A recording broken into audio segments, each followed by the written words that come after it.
It is the second leg in the Triple Crown this weekend in the Monaco Grand Prix. Question is though, is it still the jewel in the crown that it once was? Well, let's try and sort of answer that question today and have a discussion about it, because that's what we do best over here.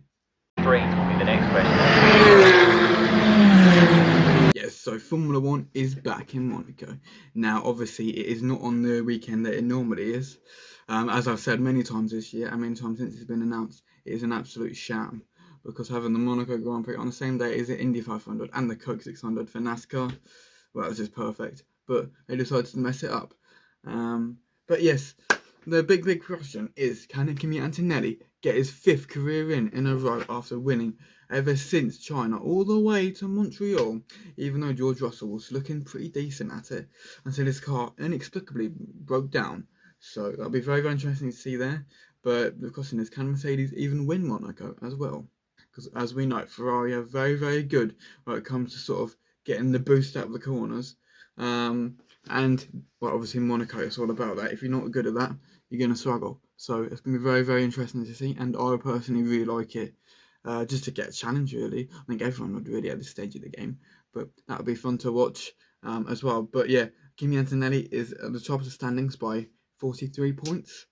So it's a big margin by George Russell, but anything can happen. Just look at Max Verstappen last year. Yes, it wasn't the same car, but there was an inexperienced championship leader in Oscar Piastri. Now we have the exact same scenario this time again. So people complain about the Monaco Grand Prix being boring because of this, that, the other, but we got to look at it as it's like a sort of an event. It's not a race, come on, because the cars are too big, yes. The circuit's too small, yes.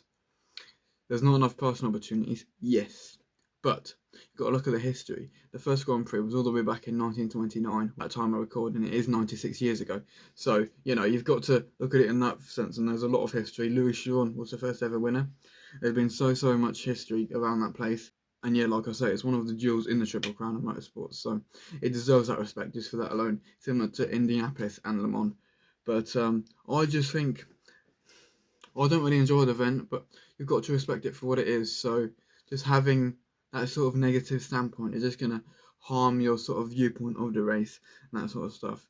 If you really want to watch some action from there, you should watch qualifying for the Formula 1s and the races for the Formula 2s. And while you're at it, some races for the Formula E as well, because they're pretty handy around there as well. And that's if you really want to watch racing at Monaco. So, in my personal opinion, people need to stop complaining about it and actually just watch that stuff. But like I say, it's just such a fantastic event as a whole, and it truly shows you what Formula 1 is. And that's why some people are really attracted to the sport and that sort of stuff. And that's cool, because it is cool. It's a cool event. I mean, imagine actually being there. That'd be amazing. So that's why I personally love it. It's like, well, like the other 2 events. You'd imagine it'd be great to be at Indianapolis and Le Mans.